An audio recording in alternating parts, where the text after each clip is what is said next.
Hi, thanks, Ivan. Thanks, Felipe, for the great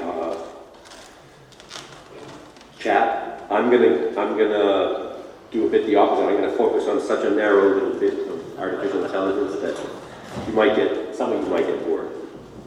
Okay, I'm going to talk about data augmentation for site index estimation. I'll explain what site index is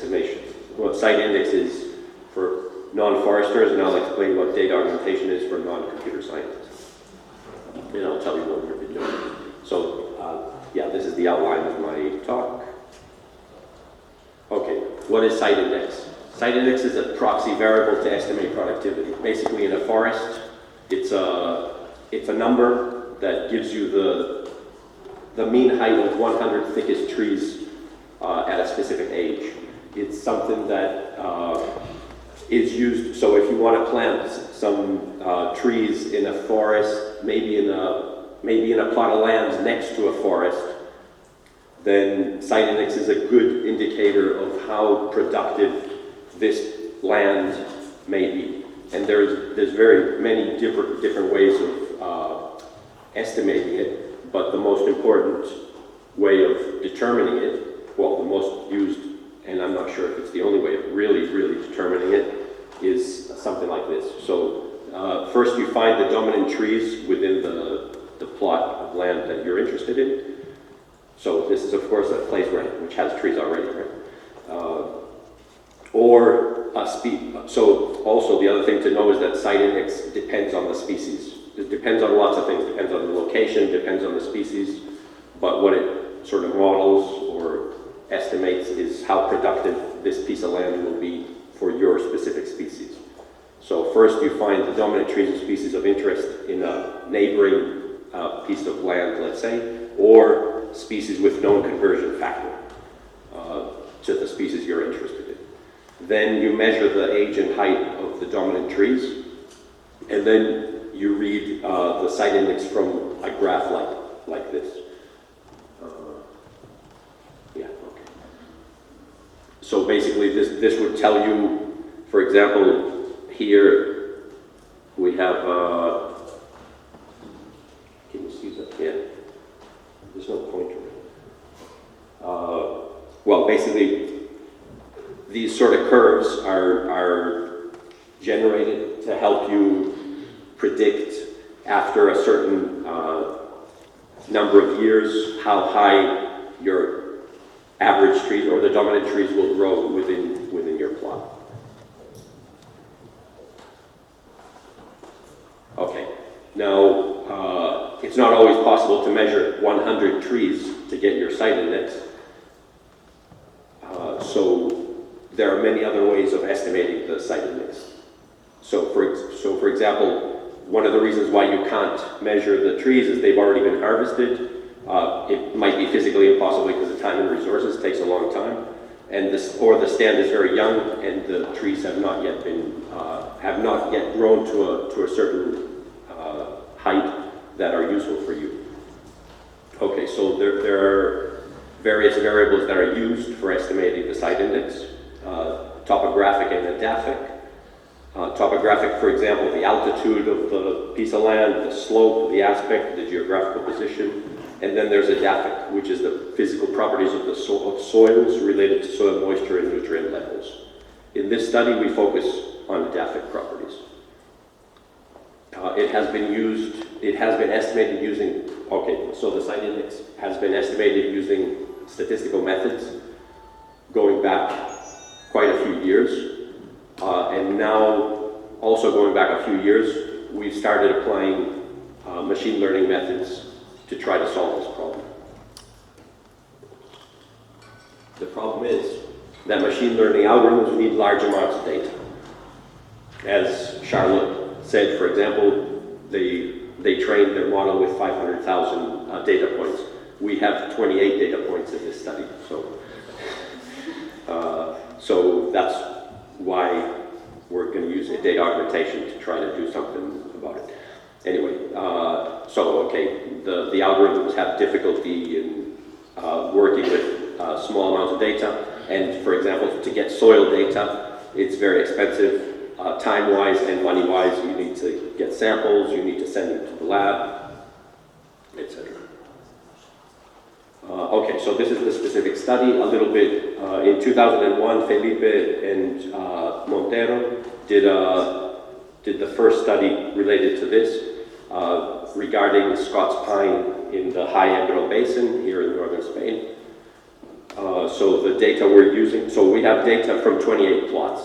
The data that we have from soil is things like, well, we have, it's all in green here, so sand, silt, clay, carbonate, and organic matter, phosphorus, potassium, calcium, magnesium, sodium, cation exchange, and pH and conductivity. So to get all this information, they had to take samples from the soil.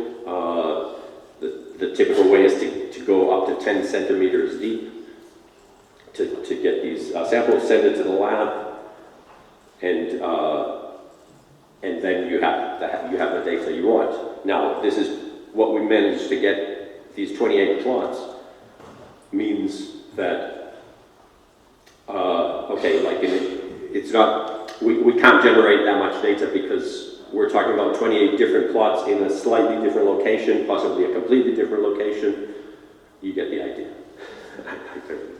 Okay, so what we did with these data from 28 plots, we wanted to, first of all, analyze the data normality to see which variables we can use. So we used the Shapiro-Wilk test. Actually, they did it in 2001. We repeated it now as well and got the same results. We also did the Pearson correlation to make sure that the variables were not correlated. We considered doing some feature extraction, some feature selection, but again, with little data, it's difficult to have an algorithm that will work well for that. So we used statistical analysis. Okay, in this first paper, they managed to classify, okay, so we have 28 different plots of 4 different classes. So the problem is to classify, given soil data, to classify whether the site index will belong to one of these 4 classes. We have, okay, yeah, so in this first paper, they did a classificatory discriminant analysis, and they got a 61.11% accuracy. That means that around 60% of the test of the data was correctly classified to the correct site index.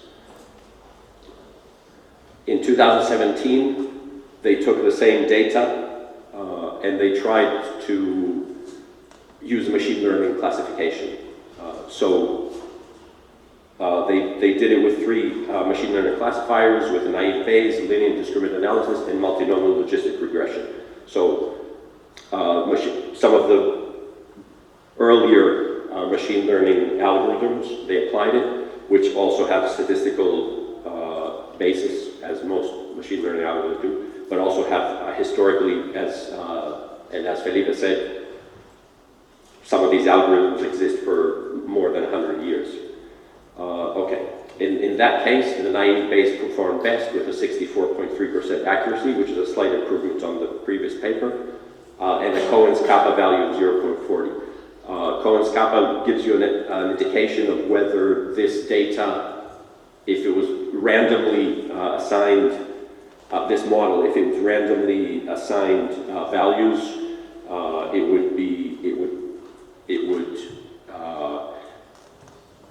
if you do a Cohen's kappa analysis and you end up with 0, for example, then the algorithm is pretty worthless. If it ends up with 1, then it means that the data that you've classified could not have been done like that randomly in any, so it goes between 0 and 1.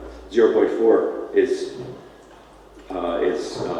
is pretty good, but it's not 100% successful. Okay, we're going to go into the data augmentation part.